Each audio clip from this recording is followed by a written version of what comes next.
নমস্কার প্রিয় দর্শক শ্রোতা মণ্ডলী, সমাচার ত্রিপুরা চ্যানেলের পক্ষ থেকে নিয়ে শুভেচ্ছা এবং ভালোবাসা। আমি ডক্টর এসপি গোস্বামী আপনাদের সামনে এসেছি হোমিওপ্যাথি নিয়ে আলোচনা করব। আপনারা খুব ভালো লাগে যখন অনেকে কমেন্ট করেন যে ওষুধ খেয়ে উপকৃত হচ্ছেন বা যারা আমার আন্ডার ট্রিটমেন্টে রয়েছেন তাদের রেজাল্টটা ভালো আসছে। ম্যাক্সিমাম রোগের ক্ষেত্রেই এটা দেখা যাচ্ছে। আমি বলতে গেলে আমি নিজেও সারপ্রাইজ হয়ে যাই যখন দেখি যে 10টার মধ্যে 10জন পেশেন্টের মধ্যে 10জনই ওকে, তখন নিজেকে মানে আমার বিস্মিত মনে হয় যে এটা কি সম্ভব। কারণ একজন ডাক্তার কাউকে যখন ট্রিটমেন্ট করেন তখন 10জনের 10জন সুস্থ হওয়া অসম্ভব। হয়তো 4-5 জন 6 জন হতে পারেন, কিন্তু এটা আমার ক্লিনিকেও যারা আসেন সেখানেও আমি দেখেছি আমার ক্লিনিকে যতজনই এসেছেন এভরিবডি কিউরড। তো সেটা আমার কাছেও মানে সারপ্রাইজ, জানি না এই জন্মটাই আমার কিভাবে হয়েছে এবং আমি কেন এতটা সফল হতে পেরেছি এটা আমি নিজে বুঝতে পারি না। তো সবচেয়ে বড় কথা হচ্ছে যে এভাবে মানুষের কাছে এত প্রিয় হয়ে গেছি। আমার সাবস্ক্রাইবার দেখেই বুঝতে পারবেন 5 লাখের কাছাকাছি চলে যাচ্ছে। তো খুব অল্প সময়ের মধ্যে গেছে।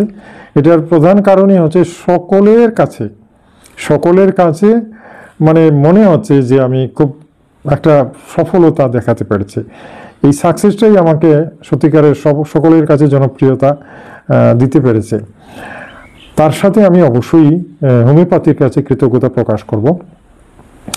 হোমিওপ্যাথি ডাক্তারি আসলে কিছুদিন আগেও হোমিওপ্যাথি ডাক্তারি কিন্তু খুব একটা দামি একটা ডিপার্টমেন্ট বলে সকলে ভাবতেন হোমিওপ্যাথি কি গ্রামগঞ্জের লোকেরা করে, ছোট ছোট দোকান, জলের মতো ঔষধ, দুপুরটা খেলাম, অনেক ক্ষেত্রে দেখা গেছে কোনো কাজই আসে না। মানে এক কথায় শেষ, যারা হোমিওপ্যাথি আগে খেয়েছেন ওষুধ তারা পরে আবার ওই অ্যালোপ্যাথি ডাক্তারের কাছে যেতে হয়েছে, গিয়ে সুস্থ হতে হয়েছে।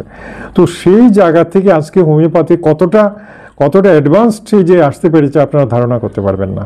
কারণ কি, যেখানে আগে কিন্তু সরকারি হাসপাতালে হোমিওপ্যাথি ডাক্তার ছিলেন না, কিন্তু এখন প্রত্যেকটা সরকারি হাসপাতালে একজন হোমিওপ্যাথি ডাক্তার নিয়োগ করা হয় এবং হোমিওপ্যাথি ডিসপেন্সারিও আলাদাভাবে করে দেওয়া হয়েছে।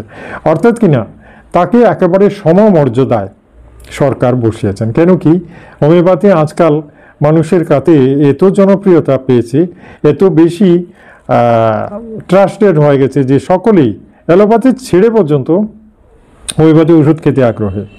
আর এটার রেজাল্টটা এত সুন্দর, এত পারফেক্ট যে কথা বলে না, হোমিওপ্যাথি বলে যে সমূলে রোগ নাশ করতে পারে, সমূলের অর্থাৎ কিনা একবারে গোড়াতে সে রোগটাকে শেষ করে দেবে, যাতে করে ভবিষ্যতে আর যাতে না হয়। কিন্তু অ্যালোপ্যাথির ক্ষেত্রে সমস্যা হচ্ছে, অ্যালোপ্যাথি ওষুধ খেয়ে সকলে পার্মানেন্টলি ভালো হন না। যে কোনো রোগী হোক ওষুধ চলতেই থাকবে। সে যাই হোক, আমি কিন্তু অ্যালোপ্যাথি কখনোই নিন্দা করিনি। অ্যালোপ্যাথি ছাড়া মানুষের বাঁচা অসম্ভব। অ্যালোপ্যাথি আছে বলেই কিন্তু আমরা বেঁচে আছি। অ্যালোপ্যাথি ওষুধ যদি না থাকতো আমরা কবে মারা যেতাম। অনেক লক্ষ কোটি লোকেরা কিন্তু পৃথিবীর থেকে নিশ্চিন্ত হয়ে যেত যদি অ্যালোপ্যাথি না থাকতো। সব ক্ষেত্রেই, সেটা সার্জিক্যাল ব্যাপারই হোক আর সাধারণ ওষুধে হোক। হ্যাঁ, যেহেতু খুব মানে বলতে গেলে হার্ড মেডিসিন এবং রিস্কি মেডিসিন, এই জন্যই অ্যালোপ্যাথি ওষুধের সাইড এফেক্টও রয়েছে। স্বাভাবিক, এটা থাকবে, স্বাভাবিক। যেটা প্রচণ্ড ভালো করে সেটা সাইড এফেক্ট থাকবে তো 100% নিশ্চিতভাবে। সুতরাং এই কথাটাই আমি বলবো যে অ্যালোপ্যাথিকে সবসময় সম্মানের সঙ্গে দেখবেন। অনেক হোমিওপ্যাথি ডাক্তার কিন্তু অ্যালোপ্যাথিকে অন্য দৃষ্টিতে দেখেন, এটা ঠিক নয়। কারণ অ্যালোপ্যাথি ছাড়া মানুষ বাঁচতে পারবে না। অ্যালোপ্যাথিকে একেবারে সর্বোচ্চ মর্যাদায় চিরদিন রাখতে হবে। তবে না আমাদের সার্থকতা। অর্থাৎ কিনা অ্যালোপ্যাথি একটা মানুষকে সিরিয়াস মুহূর্তে সুস্থ করে রাখবে, আর জটিলতার ক্ষেত্রে যেখানে সেল ট্রিটমেন্টের দরকার, অর্থাৎ কিনা কোনোভাবেই রোগটা অ্যালোপ্যাথিও সামলাতে পারছে না, সেখানে কিন্তু খুব সহজভাবে হোমিওপ্যাথিটা সেই মানুষকে বাঁচিয়ে দিতে পারে। এটা অনেক প্রমাণ পেয়েছি। অর্থাৎ কিনা অ্যালোপ্যাথি যেখানে ব্যর্থ সেখানে হোমিওপ্যাথি ইজিলি সাকসেসফুল। এটা আশ্চর্য একটা থিওরি, বুঝতে পেরেছেন?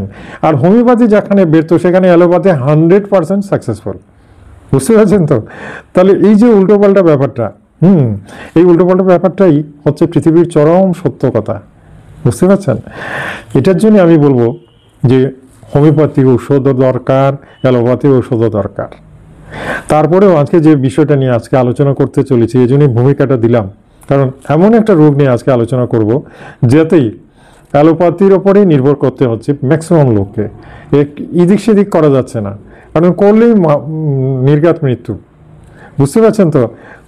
আশা করি বুঝে গেছেন, থাম্বনেল তো দেখে নিয়েছেন। আজকের রোগটা হচ্ছে ডায়াবেটিস, টাইপ 2 ডায়াবেটিস নিয়ে আলোচনা করব, যেটাতে অ্যালোপ্যাথির ম্যাটফর্মিনই একমাত্র উপায়, অর্থাৎ এই ট্যাবলেটটাই খেতে হয়।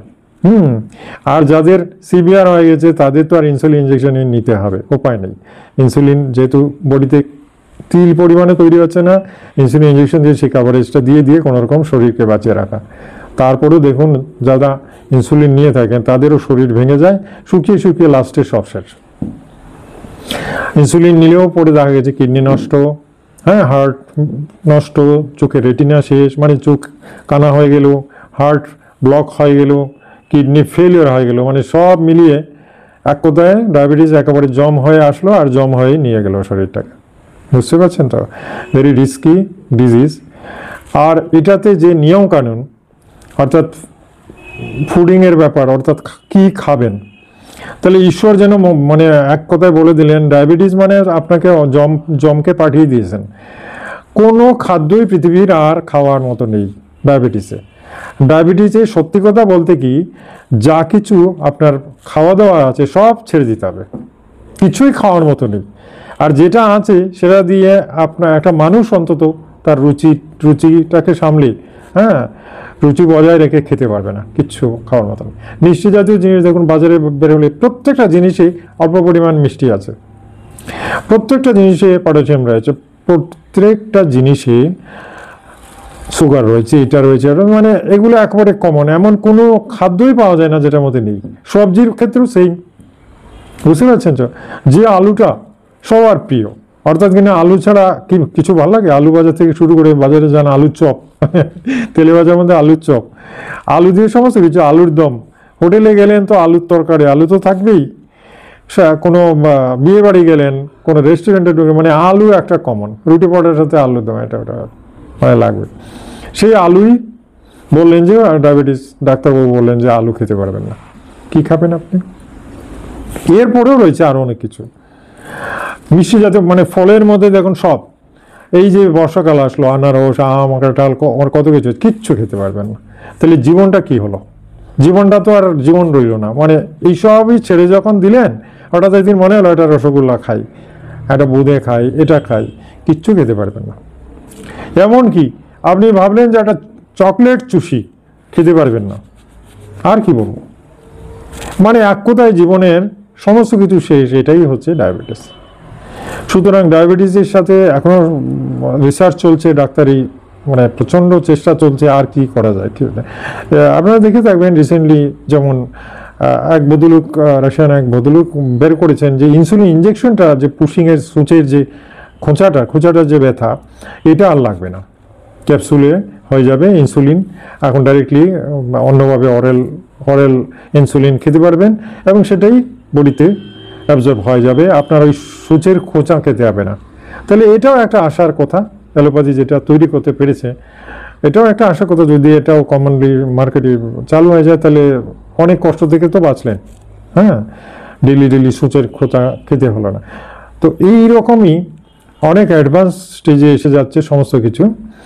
আমার কাছে আমার অনেক পেশেন্ট, সুগারের পেশেন্ট, আজকেও এসেছে, কালকেও এসেছে, আমার ডাইরেক্টলি আমার ক্লিনিকেও আসছেন, এসে বলছেন আমি সুগার পেশেন্ট, অ্যালোপ্যাথি ট্যাবলেট খাই, 2টো করে খেতে হয়, 2-3 জাতের ওষুধ খাই, আমি চাইছি আমার এইগুলো ছেড়ে আমি হোমিওপ্যাথি খাবো। হোমিওপ্যাথিতে কি এমন কোনো ঔষধ আছে যেগুলো দিয়ে আমার সুগারটা ভালো হতে পারে? আমি একটা কথা বলি, আমি একজন ডাক্তার এবং হোমিওপ্যাথি ডাক্তার। আমাদের জীবনে যা এক্সপেরিমেন্ট হয়েছে, অর্থাৎ কিনা ডাক্তার মানে এক্সপেরিমেন্ট, রোগীর ওপরে ওষুধ প্রয়োগ করেছি, রেজাল্ট দেখেছি এবং যেখানে দেখেছি সাকসেসফুল, সেটাই আমাদের এক্সপেরিমেন্টে রাইট চিহ্ন দিয়ে রেখেছি যে এটাতে আমি সাকসেস, পুরোটাই সাকসেস। তাহলে আমি আজকে বলি যে ডায়াবেটিসের যে পেশেন্টদের আমি আমার ট্রিটমেন্ট দিয়েছিলাম হোমিও মেডিসিন, সাকসেসফুলি তারা এমন একটা স্টেজে এসেছেন যে আমি বিস্মিত, ইনসুলিন তৈরি হচ্ছে বডিতে এখন। ইনসুলিনই তৈরি হয়ে যাচ্ছে, আর এই ইনসুলিন তৈরি হওয়া দেখে আমি নিজেই বিস্মিত, যেটা মেটফরমিন করতে পারে না। অ্যালোপ্যাথি মেটফরমিন ট্যাবলেটগুলো ইনসুলিন তৈরি করতে পারে না, ইনসুলিন কন্ট্রোল করতে পারে, কোলেস্টেরল, সুগার এগুলো কন্ট্রোল করতে পারে, বাট ইনসুলিন সে তৈরি করতে পারে না। লিভার অটোমেটিক্যালি সেলুলোসিক ড্যামেজের পর্যায়ে থেকে যায়। কিন্তু হোমিও ওষুধগুলো ইনসুলিন পর্যন্ত তৈরি করতে পারছে। হ্যাঁ, একটু বেশি দিন ওষুধ খেতে হয়, বাট এটা পারছে। এটা একটা বড় আমার এক্সপেরিমেন্ট, এবং এটার জন্য আমি আজকে ভিডিওটা করলাম, যে আমি চাইছি যারা অ্যালোপ্যাথি ওষুধ ছেড়ে দিতে চান এবং ডায়াবেটিসের পেশেন্ট হোমিওপ্যাথি ওষুধ ধরতে চান, অবশ্যই আপনাদের জন্য এই ভিডিওটা। আপনারা অবশ্যই আমার পরামর্শটা ভালো করে বুঝুন, শুনুন, তারপরে 100% আমি বলবো আপনারা ট্রান্সফার ফ্রম অ্যালোপ্যাথি মেডিসিন অবশ্যই ট্রাই করে দেখতে পারেন। ট্রাই করে দেখতে কোনো অসুবিধা নেই। এবং এটার জন্য আমি একটা কাজ করছি, কারণ ব্যাপারটা বেশ রিস্কি। হুট করে আপনি অ্যালোপ্যাথি ছেড়ে দেবেন, মেটফরমিন ছেড়ে দেবেন, আবার সুগার স্পাইক করবে, সুতরাং এটা সম্ভব নয়।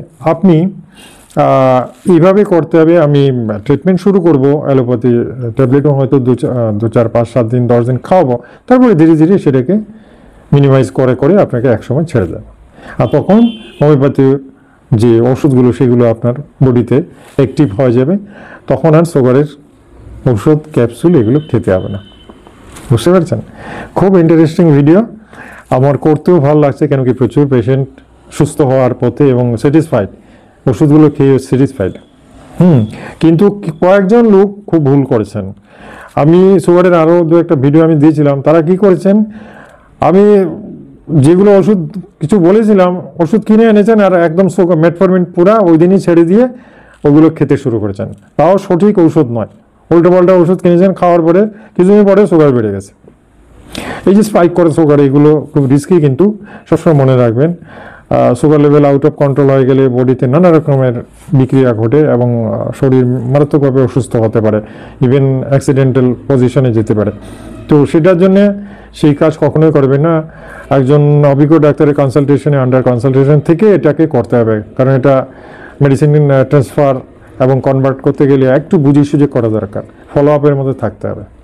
ঠিক আছে, আসুন আজকে দেরি না করে তাহলে বলে দিই কি কি ওষুধ খাওয়া যেতে পারে হোমিওপ্যাথিতে। ঠিক আছে, আসুন একটা একটা করে বলছি এবং বলবো কোনটা কোন কাজে লাগে। প্রথমে বলবো abroma augusta mother tincture. Abroma augusta mother tincture একটা খুব ভালো, মানে দীর্ঘদিনের এক্সপেরিমেন্টেড মেডিসিন হোমিওপ্যাথিতে, যেটা সুগারে দুর্দান্ত কাজ করে। এটা খাওয়ার নিয়ম হচ্ছে, আমি বলবো আধা কাপ জলের মধ্যে 10 ফোঁটা অ্যাব্রোমা অ্যাগস্টা মেশাবেন, মাদার টিনচার 3x 1x 10 ফোঁটা মেশাবেন, মিশিয়ে সকালে খালি পেটে একবার খেয়ে নেবেন, একবার, 2বার না, ব্যাস এটা শেষ। এটার সাথে আরও ওষুধ লাগবে। এর পরবর্তী যে ওষুধ, এটা অনেক পুরনো, সেই প্রাচীনকাল থেকে চলছে, আজও চলছে। অবশ্যই এটার পিওরিটির সাথে সম্পর্ক আছে। হোমিওপ্যাথি বিভিন্ন ম্যানুফ্যাকচারিং কোম্পানি রয়েছে, সেগুলোর মধ্যে যেগুলো একটু নামি দামি ব্র্যান্ডেড, তাদের সিজাজিয়ান জাম্বলিনাম, সিজাজিয়ান জাম্বলিনাম, যেটা জামের বিচি থেকে তৈরি হয় বা জাম ফল থেকে তৈরি হয়, সেটা কিন্তু মানুষের দেহের সুগারকে কন্ট্রোল করতে পারে। ইভেন দেখা গেছে ইনসুলিন তৈরি করতেও সে পারছে। সুতরাং সিজাজিয়ান জাম্বলিনাম, এটা আয়ুর্বেদ শাস্ত্র, জামের বিচিটা গুঁড়ো করেও খাওয়া যায়। যাই হোক, এই ফলটা থেকে সিজাজিয়ান জাম্বলিনাম তৈরি করা হয়। পিওরিটির প্রশ্ন আছে, কিন্তু পিওর মেডিসিন হতে হবে। সেটা আপনি সকালে একবারই 10 ফোঁটা, আধা কাপ জলের মধ্যে 10 ফোঁটা মিশিয়ে খেয়ে নিতে পারেন একবার। ঠিক আছে, গেল 2টো ওষুধ। থার্ড যে ওষুধটা, সেটা কিন্তু একটা পটেন্সি বলবো, সেটার নাম হচ্ছে অ্যাসিড ফসফরিকাম। এটা অলরাউন্ডার মেডিসিন, বিশেষ করে সুগারের ক্ষেত্রে নয়, আরও অনেক কিছুর ক্ষেত্রে, নার্ভের ক্ষেত্রে এবং বিভিন্ন বডিতে যে সমস্ত নার্ভের কারণে যেগুলো সমস্যা হচ্ছে, সেটার ক্ষেত্রে অ্যাসিড ফস একটা দুর্দান্ত রেজাল্ট দেখিয়েছে, যেটার জন্য সুগারের ক্ষেত্রে এটা আমরা অ্যাপ্রোপ্রিয়েট করেছি। অ্যাসিড ফসফরিকাম 30% নিতে হয় এবং 2 ফোঁটা করে দিনে 2বার করে খেতে পারবেন। কদিন খাবেন এটা জেনারেলি আমি বলবো প্রথম 15 দিন আপনি খেতে পারবেন। আর আগেই বলেছি যে আন্ডার কন্ট্রোলে থাকতে হবে, কোনো অভিজ্ঞ ডাক্তারের পরামর্শ নিয়ে 1 মাস ওনার আন্ডারে থাকতে হবে, কারণ এখানে প্যাথোলজিক্যাল টেস্টের ব্যাপার আছে। হ্যাঁ, এটা দেখতে হবে, প্যাথোলজিক্যাল টেস্ট রিপোর্টটা আছে, বুঝে দেখতে হবে কতটা নামছে, কতটা উঠছে, কতটা লেভেলে আছে, কতটা বর্ডার লাইনে আছে, এই জিনিসগুলো একটু দেখা দরকার। ঠিক আছে। আসুন এরপরে যে লাস্টে যে ওষুধটা সেটা সবচেয়ে বেস্ট অ্যান্ড বেস্ট, এবং এটাই দেখা গেছে যে আমি বলবো যে ম্যাটফরমিনের সাবস্টিটিউট বলতে পারেন, but metformin can not create the insulin in your body, in your stomach, but gymnema sylvestre, gymnema sylvestre একদম অর্ডার মেডিসিন, এটা কিন্তু ইনসুলিন তৈরি করতে পারে, বুঝতে পারছেন তো, এটা ইনসুলিন তৈরি করতে পারে। এর সাথে কিন্তু ইনসুলিনামও ওষুধটা আছে। আমি প্রথমে যাদের আমি বলি যে শুরু করার সময়, তখন আমি ইনসুলিনাম কথা বলি না, কারণ ইনসুলিনাম কিছুদিন পর থেকে শুরু করতে হয়। প্রথমেই বডি সরাসরি ইনসুলিন কখনোই তৈরি করবে না যতক্ষণ না সুগার কন্ট্রোলে আসছে। সুতরাং শুরুতেই যদি ইনসুলিনাম খেতে থাকেন তাহলে হয় না, এটাকে লেভেলে আনতে গেলে ইনসুলিনাম লাস্ট পর্যায়ে দিলে পরে সবচেয়ে বেস্ট রেজাল্ট দেখি, সেই জন্য ইনসুলিনাম আমি এখন বলছি না। যাই হোক, আমি জিমনেমা সিলভেস্টার অবধি বলছি, এটা মাদার টিনচার নেবেন এবং 10 ফোঁটা ডেইলি বিকালে খাবেন, বুঝতে পারছেন। তাহলে সকালে অ্যাব্রোমা অ্যাগস্টা, সিজেনিয়াম জাম্বালিনাম, আর দুবেলা অ্যাসিড ফোস দুবার করে 30 পটেন্সি নেবেন, 2 ফোঁটা করে। আর জিমনেমা সিলভেস্টার বিকালে খান 10 ফোঁটা হাতে কাপ জলের মধ্যে মিশিয়ে। আমি আমার যে পেশেন্টদের আমি দিয়েছি, বলতে গেলে অভাবনীয় রেজাল্ট, অভাবনীয়, অর্থাৎ সুগারটা লেভেলে এসেছে। তা সত্ত্বেও আমি বলবো যে সকলের কিন্তু বডি স্ট্রাকচার সমান নয়। যারা একটু বেশি ফেটি, অথবা যারা মনে করেন কিছু নেশা পেশা করেন, পান বেশি খান, সিগারেট বেশি খান, অ্যালকোহলও মাঝে মাঝে টানেন, তাদের ক্ষেত্রে একটু ডিফার হবে।